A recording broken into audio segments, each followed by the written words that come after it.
कोई साल ऐसा नहीं है जब नीट को लेकर के विवाद नहीं। पिछले साल भी इसी महीने में नीट को लेकर के विवाद बना। और आप देखेंगे जो नेशनल टेस्टिंग एजेंसी थी उसका हम नया नाम देते हैं, वो नेशनल करप्शन एजेंसी बन चुकी है। एनटीए खाली नीट को लेकर नहीं, जो भी एग्जाम कराती है, सीयूटी का आप लोगों के सामने उदाहरण कि किस तरीके से पूरा डाटा लीक होता है। तो बार बार जब एनटीए पे शक्का गिराता है तो ऐसी क्या मजबूरी सरकार के सामने है कि बार बार वो एनटीए को प्रोटेक्ट करने पर लगती है और कोई भी बड़ी जांच अभी तक एनटीए पर नहीं बिठाई गई है। कि एक तरफ प्रधानमंत्री परीक्षा पर चर्चा करते हैं और देश की शायद ही कोई ऐसी परीक्षा हो जिस पर कोई प्रश्न चिन्ह नहीं खड़ा होता। कोई साल ऐसा नहीं बीतता है, कोई राज्य ऐसा नहीं है जहां पर प्रश्न पत्र लीक नहीं हो। इस सरकार की प्राथमिकता केवल और केवल वीडियो बनानी, चाहे वो परीक्षा के नाम पे वीडियो बनाएं, चाहे कोई दुर्घटना हो जाए तब वीडियो बनाएं। उनको बस रील बनाने से मतलब है। एग्जामिनेशन हॉल की स्थिति जाकर के देख लीजिए, पंखा नहीं है, कूलर नहीं है, एग्जाम देते देते विद्यार्थी बेहोश हो रहे हैं, फेंट हो रहे हैं। नमस्कार, मैं शगुन चौरसिया, मॉडलिस्ट मीडिया नेटवर्क में आपका स्वागत है। मैं इस समय दिल्ली के इंदिरा भवन में मौजूद हूं, जहां कन्हैया कुमार द्वारा कैसे एनटीए द्वारा एग्ज़ाम्स में धांधली, उन रिज़ल्ट आते ही उसमें बवाल हो जाना, उस पर सवाल किए जा रहे हैं कि एनटीए किस तरीके से अंदर ही अंदर इसमें धांधली हुई जा रही है। सीयूईटी, नीट जैसे बड़े एग्ज़ामों के रिज़ल्ट आते ही उसमें बड़े अधिकारियों के हाथ होना और उसके बाद गिरफ्तारी होना, उसके बाद उन्हें बेल मिल जाना, इस पर कोई भी बड़ी कार्रवाई नहीं होती है। तो चलते हैं और बात देखते हैं कि उन्होंने इस बारे में क्या डिटेलिंग की है और क्या बताया है। आप सब मीडिया साथियों का हमारे कांग्रेस दफ्तर में बहुत बहुत स्वागत। आज की जो प्रेस कॉन्फ्रेंस है वो हमारे नीट, एक आप लोगों को पता होगा, एक एग्जाम है जो एनटीए कराता है, उसको लेकर है। हमारे साथ एनएसवाई के हमारे राष्ट्रीय प्रभारी कन्हैया कुमार जी हमारे साथ हैं। और आप देखेंगे जो नेशनल टेस्टिंग एजेंसी थी उसका हम नया नाम देते हैं, वो नेशनल करप्शन एजेंसी बन चुकी है।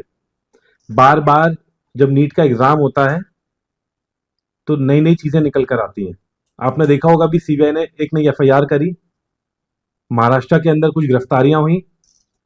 हाँ, ये मानते हैं हम कि बेल दे दी गई, लेकिन जो आरोप लगे वो बार बार ये दिखाते हैं कि जो नीट का एग्जाम कराने के पीछे जो एजेंसी है एनटीए, जो बार बार शक के घेरे में है। पिछले साल का आपको नीट का समय याद होगा कि हमने बड़े पैमाने पर बार बार नीट के एग्जाम में जो धांधली थी उजागर करी थी।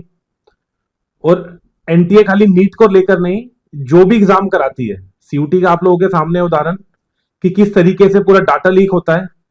एग्जाम कंडक्ट होने के बाद बच्चों के पास फोन कॉल्स जाते हैं, मैसेज जाते हैं। कुछ मेरे मीडिया साथी हैं, इनके जो परिजन हैं जिन्होंने एग्जाम दिया हो नीट का या सीयूटी का, वो खुद समझ पाएंगे कि किस तरीके से उनके फोन कॉल्स मैसेज जाते हैं बाद में। तो आप समझ सकते हैं कि एक बड़ा डाटा लीक भी एनटीए कराता है।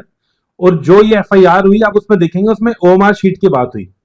जिन लोगों ने पैसे दिए गए उनसे बार बार जो रैकेट है, जो कोचिंग एकेडमी के लोग भी कई बार देखने को मिलता है इसमें शामिल पाए जाते हैं। पहले पटना के अंदर भी कुछ गिरफ्तारियां हुई कि वो ओएमआर शीट को बदलने की बात करते हैं।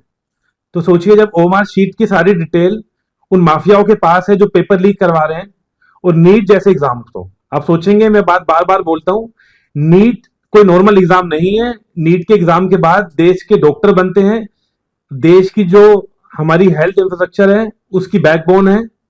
पता लगेगा आने वाले समय पर जब बीजेपी के नेता अस्पताल में एडमिट होंगे। मैं ये नहीं चाहता वो एडमिट हो, मैं उनकी अच्छी लंबी आयु की, अच्छी स्वस्थ की तो बीजेपी नेताओं की कामना करता हूं, लेकिन जब अस्पताल में एडमिट होंगे कहीं वो डॉक्टर का बैच ना पूछने लग जाए कि 2024 वाले बैच के डॉक्टर हैं, 2025 वाले बैच के डॉक्टर हैं, तो वो इलाज कराने में खुद संकोच करेंगे। जब इस तरीके से नीट की धांधली होगी तो किस तरीके के बच्चे आएंगे। और जो बच्चे डिजर्विंग थे, जो बच्चे मेहनत करके एग्जाम देते हैं, उनको फिर बहुत दर्द महसूस होता है जब इस तरीके की खबरें अखबार में छपती हैं कि इस बार भी जो नीट का एग्जाम हुआ वो बहुत बड़े शक के घेरे में कुछ गिरफ्तारियां हुई। इन सब चीजों को देखते हुए सरकार का काम था कि बड़े लेवल पर एनटीए के जो अधिकारियों की जांच करी जाए। और बार बार ये एनटीए शक के घेरे में आता, आपने देखा होगा, और न्यूज कटिंग्स के माध्यम से हमें भी बार बार देखने को मिलता है। तो बार बार जब एनटीए पर शक का घेरा आता है तो ऐसी क्या मजबूरी सरकार के सामने है कि बार बार वो एनटीए को प्रोटेक्ट करने पर लगती है और कोई भी बड़ी जांच अभी तक एनटीए पर नहीं बिठाई गई है। और ये हर साल का एक कॉमन तरीका हो गया कि एफआईआर होती है, एफआईआर के बाद लीली पोती करी जाती है और उस मुद्दे को डिलीट करा जाता है। तो हमारा इमीडिएटली ये है कि एनटीए के बड़े पर जांच हो, वरना जिस तरीके से पहले भी हम लोगों ने एनटीए के बाद प्रदर्शन करा था, हम पे एफआईआर करी गई, एनटीए बार बार उस एफआईआर को परस्यू भी करता है कि इन पे और भी चार्जेस फ्रेम हो, तो हम डरने वाले नहीं है। लेकिन ये बात सिद्ध हो गई है कि नेशनल टेस्टिंग एजेंसी बड़े शक के घेरे में और नेशनल करप्शन एजेंसी बन चुकी है। तो तुरंत या तो इसको डिलीट करी जाए या बड़े लेवल पर इसकी जांच करी जाए। और नीट की तो परीक्षा आपने देखा होगा, इस बार भी जो गिरफ्तारियां हुई हैं वो शक के घेरे में। अगर एफआईआर हुई थी एंटी करप्शन में, तो एफआईआर किस व्याप पर हुई, और एफआईआर हुई है तो कहीं ना कहीं कुछ तो धांधली है। और ये जो ओमार शीट का खेल है, ये खेल बहुत अच्छे से समझ आ रहा है। तो मैं इसके बाद संक्षेप में हमारे जो प्रभारी है कन्हैया कुमार जी, वो भी अपनी बात रखेंगे। बात बहुत क्लियर है कि national testing agency corruption agency बन चुकी है। तुरंत बड़े लेवल पर इस पर कार्रवाई होनी चाहिए और जांच होनी चाहिए इनके जो आला अधिकारी हैं उनकी। अब मैं कन्हैया जी से निवेदन करता हूँ वो अपनी बात रखें। मीडिया के साथियों, जैसा कि हमारे राष्ट्रीय अध्यक्ष जी ने आपको बताया कि एक बार फिर नीट के एग्जाम पर, उसकी ट्रांसपेरेंसी पर और इसको कंडक्ट कराने वाली एजेंसी एनटीए पर प्रश्न चिन्ह खड़ा हुआ है। और ये प्रश्न हम नहीं उठा रहे हैं, ये प्रश्न सीबीआई के एफआईआर से उठा है। सीबीआई ने महाराष्ट्र में एक एफआईआर लॉन्च किया, उसमें 2 लोगों की गिरफ्तारी हुई, 3 लोग एब्सकॉन्डिंग हैं। जिन 2 लोगों की गिरफ्तारी हुई उनको बेल मिल चुका है और ये गिरफ्तारियां एंटी करप्शन एक्ट के तहत किया गया है। अब इससे 3 महत्वपूर्ण सवाल उत्पन्न होते हैं। पहला, कि सीबीआई कह रही है कि इसमें एनटीए के कोई अधिकारी के संलिप्त होने की कोई संभावना नहीं है। प्रश्न यह है कि अगर कोई सरकारी अधिकारी संलिप्त नहीं है तो एंटी करप्शन के तहत एफआईआर क्यों किया गया है? अगर ये इंडिविजुअल क्राइम है तो फिर एंटी करप्शन एक्ट को क्यों इन्वोक किया गया है, उसका इस्तेमाल क्यों किया गया है? दूसरा, जब 3 लोग एब्सकॉन्डिंग हैं तो 2 लोगों को बेल कैसे मिल गई? और तीसरा, कि जिस तरीके का डिटेल्स स्टूडेंट के पेरेंट्स ने दिया है, जो मीडिया रिपोर्ट में आई है, क्या यह संभव है कि बिना किसी बड़े अधिकारी की संलिप्तता का इतना बड़ा गड़बड़ी जो है एग्जाम के अंदर हो? यह जो पूरा का पूरा परिस्थिति है, उसमें देशवासियों को सोचने की जरूरत है। अभिभावक बड़ी मुश्किल से अपना पेट काट करके अपने बच्चों को इस उम्मीद में पढ़ाते हैं कि एक दिन वो बच्चे अपनी प्रतिभा के दम पर सही जगह, सही स्थान प्राप्त करके उनका और अपने परिवार का और अपने जीवन का भला करेंगे। लेकिन नतीजा क्या है? नतीजा ये है कि एक तरफ प्रधानमंत्री परीक्षा पर चर्चा करते हैं और देश की शायद ही कोई ऐसी परीक्षा हो जिस पर कोई प्रश्न चिन्ह नहीं खड़ा होता हो। कोई साल ऐसा नहीं बीतता है, कोई राज्य ऐसा नहीं है जहां पर प्रश्न पत्र लीक नहीं हो रहे। सवाल यह है कि इस सरकार की प्राथमिकता क्या है? इस सरकार की प्राथमिकता केवल और केवल वीडियो बनाने की है। चाहे वो परीक्षा के नाम पे वीडियो बनाएं, चाहे कोई दुर्घटना हो जाए तब वीडियो बनाएं, उनको बस रील बनाने से मतलब है। इतना बड़ा सवाल खड़ा हो रहा है और हर साल नहीं, बहुत भारी मन से हम आपके बीच में आकर के ये बात रख रहे हैं। हम नहीं चाहते हैं कि हमारी देश की संस्थाओं पर कोई प्रश्न चिन्ह खड़ा हो, लेकिन जो उनके कार्य प्रणाली है उनसे ये प्रश्न चिन्ह उठता है। कोई साल ऐसा नहीं है जब नीट को लेकर के विवाद नहीं होता। पिछले साल भी इसी महीने में नीट को लेकर के विवाद हो रहा था। इस साल फिर जब रिजल्ट आया है तो जो है यह विवाद शुरू हो गया है। साल दर साल हर परीक्षा पे जब प्रश्न उठ रहे हैं तो सरकार क्या कर रही है? क्या प्रधानमंत्री की प्राथमिकता सिर्फ चर्चा करने की है, या इस देश में परीक्षाएं ट्रांसपेरेंट तरीके से हों और विद्यार्थियों के मन में और उनके अभिभावकों के मन में कोई शक नहीं हो? अब बताइए, देश भर के विद्यार्थी और अभिभावक क्या सोचेंगे? उनके मन में ये आएगा ना कि क्या पता हमारा भी ओएमआर सीट बदल दिया गया, क्या पता हमारी सीट किसी और को बेच दी गई हो। और इतनी निराशा का ही नतीजा है कि 1 घंटे में 2 नौजवान आत्महत्या करने को विवश हैं इस देश में, और सरकार बिल्कुल भी इस पर कान देने को तैयार नहीं है। एनटीए पे प्रश्न सिर्फ नीट के एग्जाम कंडक्ट कराने को लेके नहीं है। जैसा कि अध्यक्ष जी ने कहा, आप सीयूईटी की पूरी प्रक्रिया को देख लीजिए। 300 से ज्यादा विश्वविद्यालय सीयूईटी के तहत एंट्रेंस प्रक्रिया को पूरा करते हैं। नतीजा यह है कि जिन यूनिवर्सिटीज के अपने ट्रांसपेरेंट इन हाउस प्रोसेस थे, उस प्रोसेस को डिस्टर्ब कर दिया गया है और यह करने के लिए उनको मजबूर किया गया है कि आपको यूजीसी से ग्रांट तभी मिलेगा जब आप सीयूईटी के तहत जो है अपने यहां एडमिशन करवाएंगे। और दिल्ली विश्वविद्यालय जैसे प्रतिष्ठित विश्वविद्यालय को इससे समस्या ये हो रही है कि अभी कल एग्जाम खत्म हुआ है और फिर जो है जुलाई में नया सेशन शुरू हो जाएगा। एक ऑनर्स पेपर के लिए विद्यार्थी को 7 एग्जाम देना पड़ रहा है। जो एग्जाम दिल्ली यूनिवर्सिटी का मई में कंडक्ट हो जाता था, कंप्लीट हो जाता था, इस जून की तपती गर्मी में जो है उनको एग्जाम देना पड़ रहा है। और आप एग्जामिनेशन हॉल की स्थिति जाकर के देख लीजिए, पंखा नहीं है, कूलर नहीं है, एग्जाम देते देते विद्यार्थी बेहोश हो रहे हैं, फेंट हो रहे हैं। तो प्रश्न ये उठता है कि आपसे ना यूनिवर्सिटी चल रही है, ना जो है आप ट्रांसपेरेंट तरीके से एग्जाम ले रहे हैं, ना आप लोगों को रोजगार दे पा रहे हैं, ना जो है क्लासरूम में शिक्षक बहाल किए जा रहे हैं। FYUP 4 year undergraduate program जो है वो लागू हो गया, नए इनटेक हो गए, टीचर तो नहीं बढ़ाया गया, उल्टे जो तय सीटें थी डायरेक्ट प्रोफेसर की, असिस्टेंट प्रोफेसर की, उसको समाप्त कर दिया गया। तो जब देश की शिक्षा व्यवस्था की ये हालत हो, लगातार एजुकेशन बजट को कम किया जा रहा हो, एक भी परीक्षा जो है सही तरीके से कंडक्ट नहीं किया जा रहा हो, विश्वविद्यालयों की हालत खराब हो, तो जब क्लासरूम में टीचर नहीं है तो कैसे विश्वगुरु बनेंगे? रील बना करके, टिकटॉक पे वीडियो बना करके कैसे बनेंगे विश्वगुरु? जिस देश में डॉक्टर जैसा इतना इतना शानदार प्रोफेशन है, कहते हैं कि धरती पर भगवान के रूप है डॉक्टर, उनकी परीक्षा ही अगर ठीक से नहीं ली जा रही है तो फिर हम अपने देश की शिक्षा व्यवस्था को और अपने देश के भविष्य को कहां पहुंचा रहे हैं? अगर हम सही तरीके से लोगों को पढ़ाएंगे नहीं, हमारे विश्वविद्यालय अच्छे नहीं होंगे, परीक्षाएं समय पे नहीं होगी, परीक्षाएं पारदर्शी तरीके से नहीं होगी, परीक्षा कंडक्ट कराने वाली एजेंसियों के ऊपर सवाल खड़े होंगे और एक एजेंसी के खिलाफ दूसरी एजेंसी ने FIR किया है। कांग्रेस पार्टी ने FIR नहीं किया, CBI ने FIR किया, और जो FIR की कॉपी है, उस FIR की कॉपी से ही लिपापोती की बू आती है।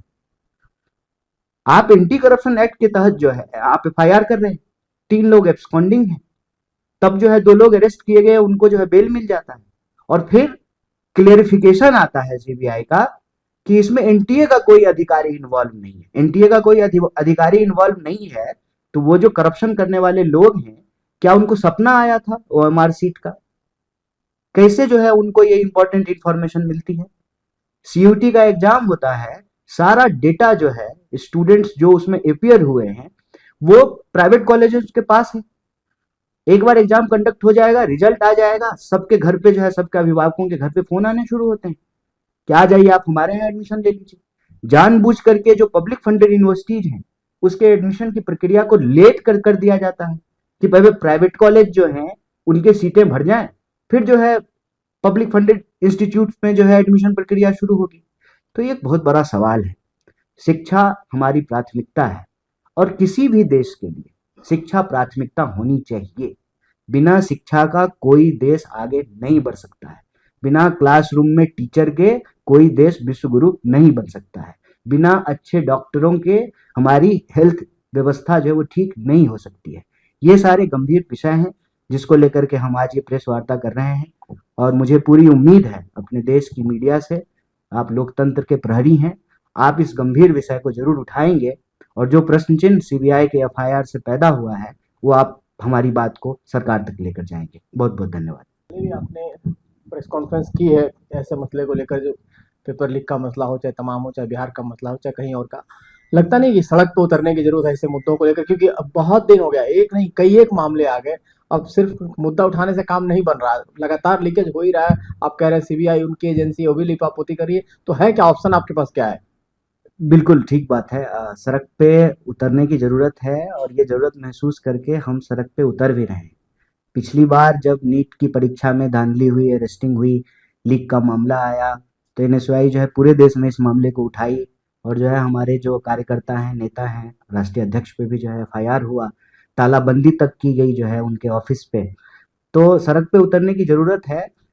साथ ही साथ हम अपनी बात को इस देश के आम लोगों तक भी पहुंचाना चाहते हैं कि आप अपने आप को मत कोसिए। ये गलती अगर किसी और की है, उसकी सजा आप अपने आप को मत दीजिए। अगर सरकार की प्राथमिकता सिर्फ चुनाव जीतने की है, तो मैं कहता हूं कि अगर आप बेकारी से परेशान हैं, महंगाई से परेशान हैं, प्रश्न पत्र लीक होने से परेशान हैं, तो आपको ये जो चाहते हैं, इनके खेल में इनको हराना पड़ेगा और ये चाहते हैं किसी भी तरह से चुनाव जीतना। आप एक बार इनको चुनाव हराना शुरू कर दीजिए, अपने आप जो है इनकी दवाई हो जाएगी। अभी आपने बिहार का मामला देखा होगा कि जिनका काम है एग्जाम लेना और नौकरी देना, वो खुद ही एग्जाम दे रहे हैं और नौकरी ले रहे हैं। आपने देखा? तो कहते हैं कहाँ तो तय था चिरागा हर एक घर के लिए, कहाँ चिराग मयस्सर नहीं शहर के लिए। जहां बेरोजगारी इतनी ज्यादा हो, वहां मंत्री खुद ही प्रोफेसर बन रहे हैं। और सिर्फ मंत्री नहीं बन रहे हैं, बेटा बेटी दामाद सब बन रहा है, साला साली। तो यही चल रहा है ना कि नेता हो रहे हैं माला माल और देश के लोग हैं बेहाल। ये कितना बड़ा प्रश्न है, आप सोचिए। कोई ऐसा आयोग नहीं है जिस जो सारा आयोग जो है ना, कोई दामाद आयोग है, कोई बेटी आयोग है, कोई बेटा आयोग है, वो सब चल रहा है। और ये किसी एक राज्य का मामला नहीं है, चाहे केंद्र सरकार के अधीन आने वाली प्रक्रियाएं हो या राज्य के अधीन आने वाली प्रक्रियाएं, सब धन जो है इन्होंने 22 पसेरी कर दिया है। यही चल रहा है। तो मैं बिल्कुल इस बात से सहमत हूं कि उठाना चाहिए मुद्दे को, और हम उठा भी रहे हैं। और उसी का नतीजा है कि कोई ऐसा राज्य नहीं है। अभी राजस्थान में एनएसयूआई के स्टूडेंट्स के ऊपर एफआईआर हुआ, स्टूडेंट लीडर पे एफआईआर हुआ, अरेस्टिंग हुई, फिर जो है कोर्ट से जो है जमानत मिला। अभी बिहार में जो अभी एनएसयूआई के पटना यूनिवर्सिटी के जो इलेक्शन में कैंडिडेट थे, उनके ऊपर एफआईआर हुआ, अरेस्टिंग हुई। तो कोई ऐसा जिला नहीं है, कोई ऐसा राज्य नहीं है जहां एनएसयूआई इन मुद्दों को उठा नहीं रही है और एनएसयूआई के ऊपर कार्रवाई नहीं हो रही है। बिल्कुल लड़ने की जरूरत है। साथ ही साथ इस लड़ाई में देशवासियों को भी शामिल होने की जरूरत है और उन तक यह आवाज पहुंचाने के लिए ये मुद्दा हम आपके बीच रख रहे हैं। कन्हैया जी, आपने कई बार इस मुद्दे को उठाया। पिछले साल भी आप लोगों ने प्रोटेस्ट किया था, कई जांच की जो है एनटीए को लेकर मांग की थी, क्योंकि आगामी दिनों में बिहार के विधानसभा चुनाव भी है। क्या कांग्रेस पार्टी अब रूपरेखा चेंज करेगी इन तमाम मुद्दों को लेकर? क्योंकि आप लोग प्रोटेस्ट तो कर रहे हैं, लेकिन सरकार कहीं ना कहीं अभी भी कोई कार्रवाई नहीं कर रही। इसके अलावा आप लोग किस तरह से इन मुद्दों को उठाएंगे और बिहार विधानसभा चुनाव में क्या रूपरेखा रहेगी इसको लेकर? देखिए, सबसे पहले तो क्या करेंगे ये तो बाद का विषय है। क्या किया है उसके बारे में भी एक बात आपको बता दें। पेपर लीक का मामला जब राजस्थान में हमारी सरकार थी आया, तो बहुत ही स्ट्रिक्ट एक्शन लिया गया, तो हमारी सरकार चली गई।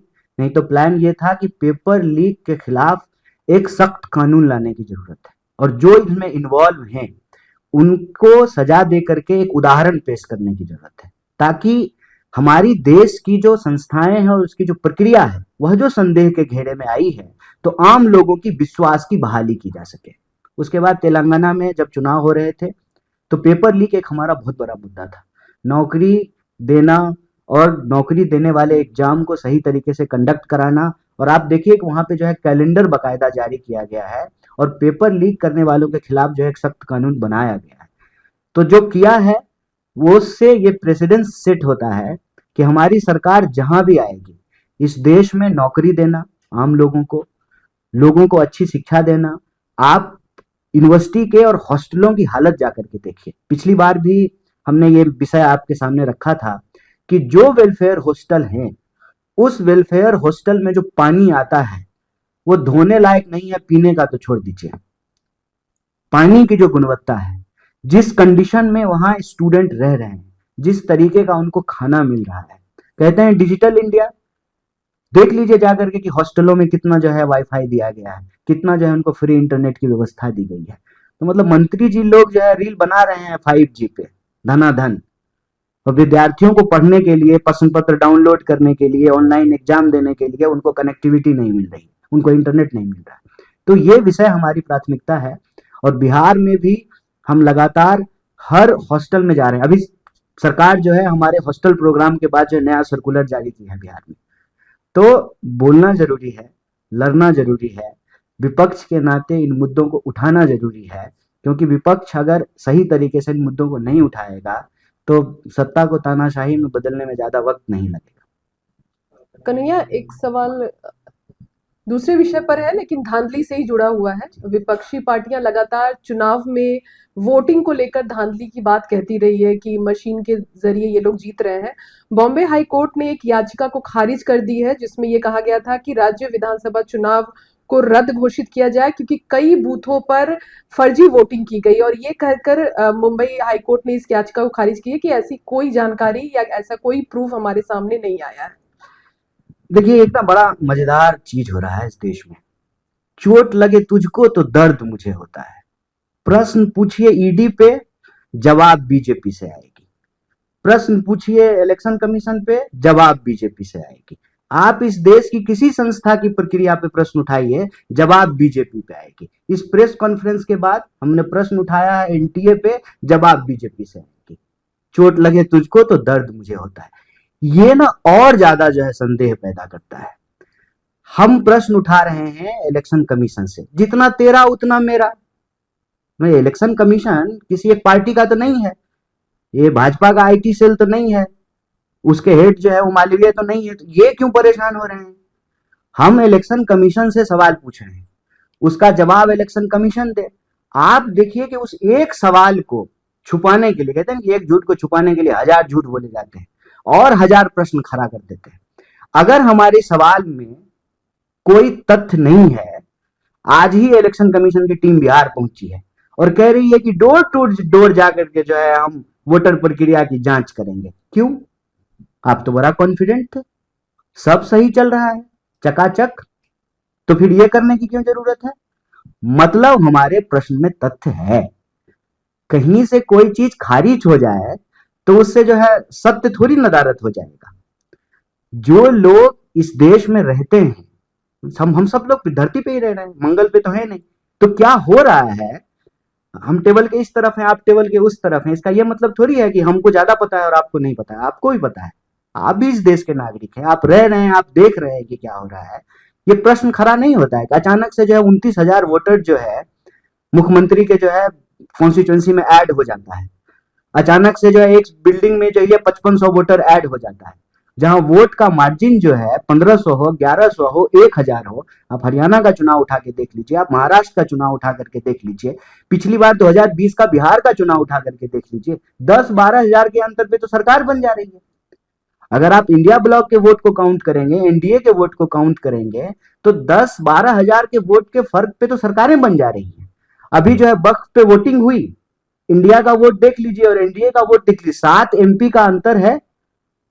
तो क्या ये डर की राजनीति नहीं कर रहे हैं? बिल्कुल कर रहे हैं। आप सुबह जो है ईडी भेजते हैं, शाम में जो है उस बिजनेस हाउस का जो है हॉस्टाइल टेक ओवर हो जाता है। सारे जो है, मैं मीडिया हाउस के विषय से जुड़ा हुआ एक प्रश्न यहां रख रहा हूं कि एनडीटीवी के मालिक पे जो है चार्जेस लगे और एनडीटीवी अब अदानी के पास चला गया है, सारा चार्ज खत्म हो गया है, वो भी फ्री हो गए। ये हॉस्टाइल टेक ओवर नहीं है, सरासर जो है इस देश की लोकतांत्रिक संस्थाओं का दुरुपयोग कर रहे हैं, लोकतंत्र का गला घोट रहे हैं और आपातकाल की बरसी मना रहे हैं। मित्रकाल के इस दौर में जो यह खुलेआम बेईमानी चल रही है, उस बेईमानी के ऊपर हम प्रश्न करेंगे। एक दरवाजे पे खारिज कर देंगे तो दूसरे दरवाजे पे जाएंगे, दूसरे पे खारिज करेंगे तो तीसरे पे जाएंगे, क्योंकि हम लोकतंत्र के प्रति प्रतिबद्ध हैं। लोकतांत्रिक संस्थाओं को बचाना हमारा धर्म है, हमारा कर्तव्य है, इसको करते रहेंगे। और याद रखिएगा, ये मानेंगे। अभी गए हैं ना Bihar door to door voter list check करने के लिए, इनको करना पड़ेगा, क्योंकि ये देश मुर्दों का देश नहीं है। इसी के ऊपर बात है कि आप चुनाव में बिहार की बात है, वहां पर एक और बात को लेकर खड़ी है, वर्क प्लेस में आप इसका प्रूफ कीजिए कि आप भारतीय नागरिक हैं, कहाँ आप पैदा हुए और कहाँ तक, ना केवल उनके माता पिता के वर्क प्लेस का भी प्रूफ पूछा जा रहा है।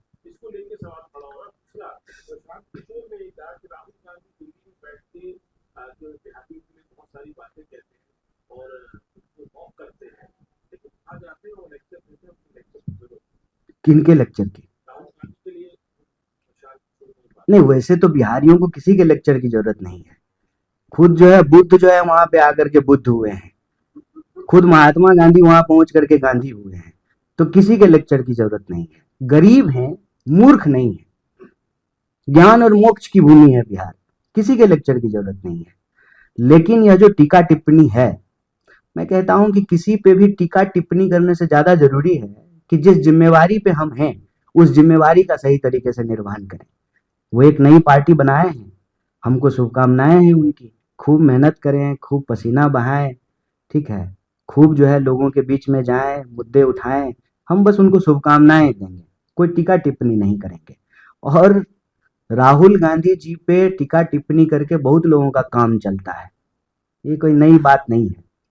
दिक्कत यह है कि टीका टिप्पणी करने के बाद भी वो जो प्रश्न उठाते हैं देश को वो मानना पड़ता है। मैं गिनती से जो है आपको कई सवाल गिना सकता हूँ। जीएसटी पे उन्होंने कहा कि ये गब्बर सिंह टैक्स है, कितना अमेंडमेंट आ चुका है? 2 दर्जन से ज्यादा। उन्होंने कहा कि नोटबंदी के बाद जो है देश का जो छोटा व्यापार है, जो नगद व्यापार करता है, वो तबाह हो जाएगा। सरकार का फाइनेंशियल रिपोर्ट उठा करके देख लीजिए। उन्होंने कहा कि कोविड में तमाशा मत कीजिए, रील बनाने से ही भागेगा नहीं, ये लाइक और व्यूज का मामला नहीं है, ये बीमारी है, महामारी बन जाएगी। क्या हुआ कोविड पे हाल? कोविड पे हाल ये हुआ कि भाजपा के नेता भी चल बसे, आत्मा को शांति। जो प्रश्न वो कह रहे हैं वो प्रश्न आपको बाद में मानना पड़ रहा है। अभी वॉर हुआ, इससे पहले उन्होंने कहा कि वॉरफेयर बदल गया है, अब जो है दिल्ली में बैठ करके भी हम सुरक्षित नहीं हैं। पहले होता था कि बॉर्डर एरिया में रहने वाले गांव खाली कराए जाते थे, अब कहाँ खाली कराएंगे? अब तो जो है 500-500 किलोमीटर दूर जाकर के बम जो है टारगेटेड तरीके से मारा जा रहा है। तो वॉरफेयर बदल गया है, कंबस्ट इंजन नहीं चलेगा, इंजन का मॉडल बदल गया है, और हमको अपने मैन्युफैक्चर सेक्टर को बचा करके चाइना का मुकाबला करना पड़ेगा। सिर्फ जो है भाषण देने से काम नहीं चले, सारी चीजें सही साबित हो रही हैं। तो टीका टिप्पणी करने दीजिए। राहुल गांधी जी अपनी बात पर अड़े हुए हैं, देश के लिए जो जरूरी बात है वो कह रहे हैं, और बिहार भी देश में ही है, बिहार देश से बाहर नहीं है। अगर बेरोजगारी की बात होगी, नौकरी की बात होगी, परीक्षा की बात होगी, शिक्षा की बात होगी, अच्छे हॉस्टल की बात होगी, तो ये प्रदेश की बात है और देश की बात है। तो क्या दिल्ली में बैठे हुए लोगों को जो है बिहार में बात नहीं करना चाहिए? अगर ऐसा नहीं करना चाहिए फिर तो जो है लाखों लाख बिहारी जो अपना प्रदेश छोड़ करके दूसरी जगह जाते हैं उनको तो बोलना ही नहीं चाहिए, उनको तो कोई प्रश्न ही नहीं खड़ा करना चाहिए। ये एक मतलब ग्लोबलाइजेशन के इस दौर में लोग बिहार में बैठ करके अमेरिका में चलने वाला ट्विटर चला रहे हैं, उस दौर में जो है ये प्रश्न पता नहीं कैसे किया जाता है। देश की धरती, विदेश की धरती, वो तो कह रहे हैं कि बिहार आकर के नहीं बोलना चाहिए। कुछ दिन पहले बीजेपी कह रही थी कि लंदन जाकर के नहीं बोलना चाहिए। तो क्या करना चाहिए नेता प्रतिपक्ष को? प्रधानमंत्री जी की तरह सिर्फ रील बनाना चाहिए? विपक्ष का काम है सरकार से सवाल पूछना, वो हम पूछ रहे हैं। आप भी अगर विपक्ष में हैं, अगर आपका क्लेम है कि आप विपक्ष में हैं, अगर कोई सेटिंग नहीं है तो आप भी प्रश्न पूछिए सरकार से, क्या दिक्कत है? है कन्हैया जी आपने वॉर की बात की, तो एक छोटा सा सवाल है कि बिलावल भुट्टो ने धमकी दी है कि अगर सिंधु जल समझौता बहाल नहीं हुआ तो भारत पर अटैक करना चाहिए कौन पाकिस्तान। बिलावल भुट्टो? पाकिस्तान के जो है बिलावल भुट्टो होगा वो भी कोई दामाद बेटा, वहां भी आयोग चलता है, दामाद आयोग, बेटा आयोग, क्या उस सब पे बात करना है? हम 140 करोड़ लोगों के देश में हैं, हमको जो है उसकी बात सुनने की जरूरत है। कहते हैं ना कि वो अपना देख ले, शेख अपनी अपनी देख। वो हमारे बारे में बात करने वाला कौन होता है भाई? कौन है वो? क्यों उसको हम इंटरटेन करेंगे? कन्हैया जी, आज संघाई में एससीओ कॉपरेशन में डिफेंस मिनिस्टर राजनाथ सिंह गए हैं और उन्होंने डॉक्यूमेंट साइन करने से मना कर दिया, क्योंकि जो बाकी कंट्रीज थे उन्होंने एक स्ट्रॉन्ग स्टैंड नहीं लिया पाकिस्तान के खिलाफ, तो इसलिए उन्होंने डॉक्यूमेंट साइन नहीं किया। अच्छा किया। अगर ऐसी हरकत रहे तो जान मीटिंग में भी नहीं जाना चाहिए। मैं कहता हूं भारत एक संप्रभु राष्ट्र है, हमको किसी की पंचायती की क्या जरूरत है? मैं तो कहता हूं कि जो है इतना ही स्ट्रॉन्ग स्टेटमेंट ट्रम्प के खिलाफ भी बोलना चाहिए। काहे घबरा रहे हैं मालूम नहीं कि कोई हमारा घर थोड़ी चला रहा है। हम एक स्वतंत्र राष्ट्र हैं, हमारे देश में लोकतंत्र है, इतना बड़ा राष्ट्र है, सब कुछ है हमारे पास, क्या नहीं है? क्यों हम किसी की दादागिरी सुनेंगे? हम कहते हैं कि ऐसा बिहेव करे तो किसी के मीटिंग में भी जाने की जरूरत नहीं है। बंद कीजिए जो है अपने बाजार को उनके लिए, 1 मिनट में सीधा हो जाएंगे। 140 करोड़ लोगों का देश, जिसके पास इतना बड़ा मार्केट हो, कोई हमको आंख नहीं दिखा सकता है। इसके लिए एक्चुअली आत्मविश्वास होने की जरूरत है, वो ये लैक करते हैं। अगर यह सरकार अपने आप पे भरोसा करे, देश के लोगों पे भरोसा करे, देश की विपक्ष पे भरोसा करे और देश की जो ताकत है, जो शक्ति है, उस पे भरोसा करे, मतलब किसी के सामने झुकने की जरूरत नहीं है। क्यों झुकेंगे किसी के सामने? और हमारा झुकने का इतिहास भी नहीं रहा है। हम ना किसी को छेड़ते हैं और ना कोई हमको छेड़ेगा तो उसको बर्दाश्त करेंगे। यही भारतीय एटीट्यूड है और यही भारतीय परंपरा और यही भारतीय संस्कृति है। हम आपको परेशान नहीं करेंगे, लेकिन आप हमको परेशान करेंगे तो हम आपके सामने झुकेंगे भी नहीं। यही स्वाभिमान है। कन्हैया जी, एक सवाल है, क्योंकि आप बिहार से आते हैं और आपने अपनी शुरुआत भी वहीं से की है। बिहार में आगामी दिनों में विधानसभा चुनाव होने हैं। कांग्रेस पार्टी लगातार बोलती है कि नए चेहरों को मौका देना चाहिए चुनावी प्रक्रिया में, चुनावी चुनाव लड़ने के लिए। तो क्या कन्हैया कुमार भी बिहार विधानसभा चुनाव में हमें एक चेहरे के तौर पे नजर नहीं, हम आएंगे? नया कैसे हैं, मतलब ये मुझे बताइए। हम 2 चुनाव लड़ चुके हैं। नहीं, तो बिहार नया तो विधानसभा नहीं। चुनाव में आप दिखेंगे, आपका चेहरा रहेगा, आपका मन है कि आप चुनाव लड़ना चाहेंगे वहां पे? नहीं, चेहरा मत देखिए। सारा प्रेस कॉन्फ्रेंस का जो है ना विषय जो है आप कहीं और पहुंचा दिए। बात चेहरे की नहीं, मुद्दे की है। मुद्दा इंपॉर्टेंट है। चेहरा का क्या करेंगे? मॉडलिंग कंपटीशन हो रहा है, चेहरा दिखाएंगे। चुनाव जब होगा तब न पता चलेगा। और ये हम तय करेंगे चुनाव लड़ेंगे, इसको तय करने की एक प्रक्रिया होगी।